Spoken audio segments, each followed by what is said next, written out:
everybody, Marilyn here, and we're doing the mystery quilt, which is Concealed in Colorado.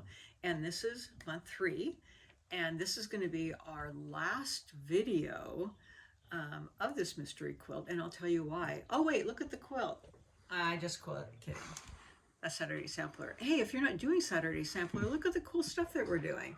Maybe it will encourage you to, get rolling with us, because I'm showing you how to make this one every single month. I know. Okay, anyway, let's get back to the matters at hand.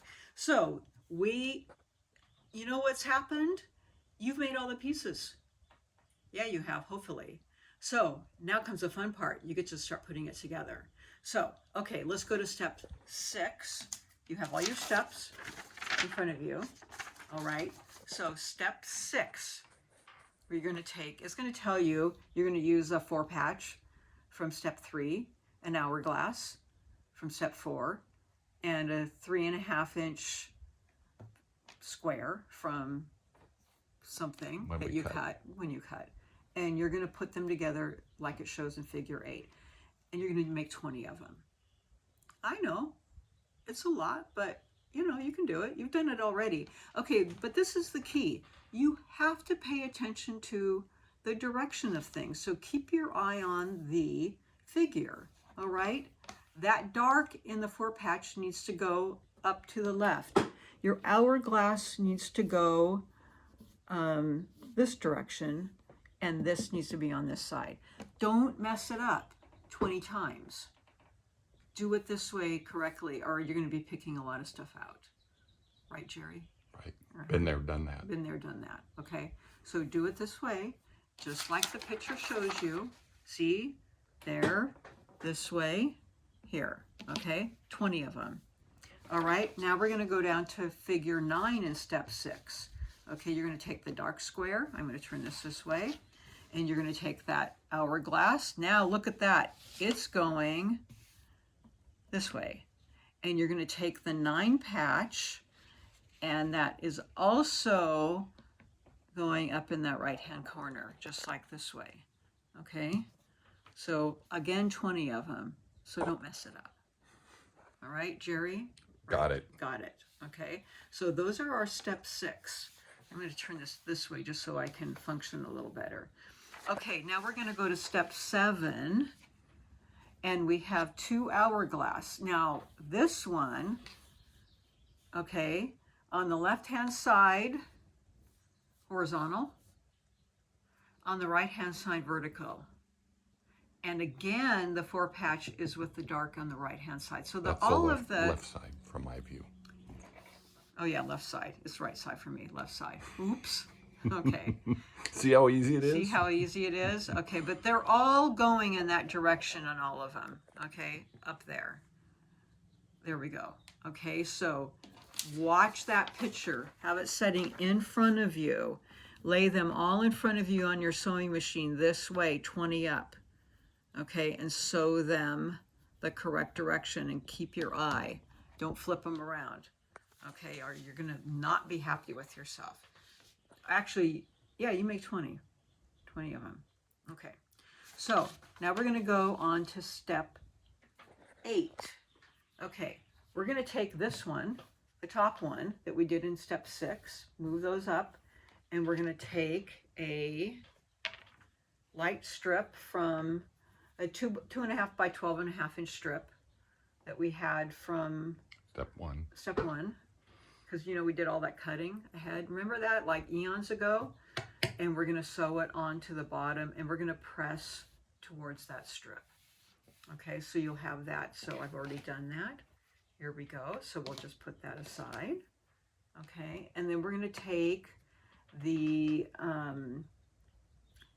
dark one from step 6, and we're going to now don't get confused. We're going to take a 2.5 by 12.5 inch strip, but we're going to sew it to the top.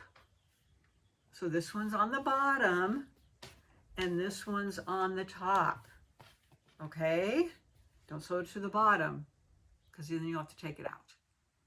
Oops. Been there. Right, Jerry? Okay, right. Okay. Jerry's my workhorse. He's doing the sewing and the taking out. Okay, press it towards the strip. So you got that? And have 20. All right, guess what? Now it's time to sew some blocks together. So I'm going to put the little pieces aside. I know, exciting, right? And this is going to go on the bottom. This one's going to go in the middle. And this one's going to go on the top. And look at that, we have a block. Well, you have the center. The center of the block. And the reason that you're watching the directions is, first of all, I hope that you have this right. Let me look at this, because you have an hourglass here. So the hourglass, yeah, the lights, the hourglass, the lights here, the lights here, the lights sideways, and the lights there. And then you have a path that goes this way, right here, a diagonal path. Okay, so you should have a diagonal path with your fabrics going, kind of reading right down there. Mm-hmm. Okay, so you're going to sew those together, and you're going to want to watch these little intersections here. You have 1/4 inch, but you're going to want to make sure that they're matching. So if it was me, I would pin that. So I would put that together. I would take a pin and I would mark that intersection. I put it right there at that point and right there at that point, and I would hold it together really tightly, and then I would anchor it with a pin on each side, kind of below it and above it, and then another pin on the other side. Let me just show you in a second. So I have a pin on each side anchoring that spot, so hopefully the point is sticking straight through, and this is called position pinning. I know, does it take a lot of doing? Yes, it takes some extra time, and those of you that have taken a class with me, you see us do this all the time. And then when I'm sewing, I'm going to sew my 1/4 inch coming here, and then right before I'll kind of start holding this out, and then I'll slow down, and then right before these pins are out of the 1/4 inch line, and then right before my needle goes in, I'll pop that out, and my needle will go straight in there, right to where the two centers meet. And then I'll do that the same here. And I'll say that I'm about 99.9% accurate if I've pinned it properly. And many of my class participants do this, and they have extremely good results. So you can just pin it together like this and pin it, but the chance of it being accurate is going to be dependent on a perfect 1/4 inch seam. So your accuracy isn't going to be that great, but you could kind of rely on luck. I don't really like to rely on luck, because you really got to have that matching, or you just may not care if it doesn't match, but I like to have things matching. So that's just a little tip right there to get those matching. There you have your 1/4 inch, and then you want to have that matching right there. Okay, and sometimes they just aren't always a perfect 1/4 inch, so that gives you an ability to match your 1/4 inch. Okay, now when I'm sewing these on, I suggest that you sew it from this direction so that you can see your intersection here, so that you don't cut off your 1/4 inch, and so that you meet your 1/4 inch here, so that it's not floating too much.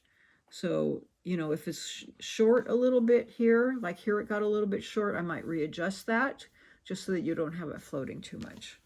Okay, so it got a little bit narrow on my 1/4 inch there. I might go back and adjust that a little bit, just so that you have a little bit of a 1/4 inch on that side. And then here, if it gets cut off a little bit, then I might go back and pull that out, and just so that it eases up on my point, or maybe it just needs to be pressed out a little bit. So that's just a way to look at your points in your sewing. Okay, so anyways, let's get on to the final piecing. You're going to take your 2 pieces from step 5, and this is going to be on my light hand right here. And then this is going to be on my dark, and you'll add that, and that completes your block. And I actually have one that's pieced here, and so there's your block right here, and you're going to be pressing those out. Okay, and that is your block, and you're going to be making 20 of these. Okay, I think you flipped that block. Turn it 90 degrees. oh, there's your block. There you go. That's Okay. the same. That's the same as what we laid out. Okay, so there's your block. So now you can play with layouts, and you can put these together, but actually in the last set of instructions, you're going to be receiving multiple block layouts for ideas. So you might want to wait until you get the last set of instructions for some really great ideas of layouts. And also, we really can't have you posting pictures of your layouts because of the mystery quilt and the name of the quilt. We can't have you doing the name of the quilt and posting that because of the agreement that we have with the makers of the mystery quilt, because they need to keep it private, and if they do find it, they will be asking you to take down your post. Okay, so that when other people do this mystery, they can't find it and see what the quilt looks like.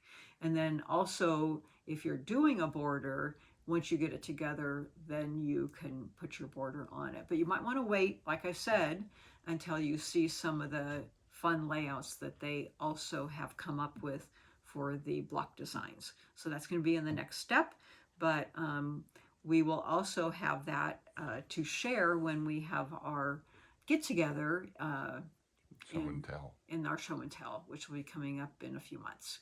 So have fun with this, and we will see you in person, hopefully, to share your quilt.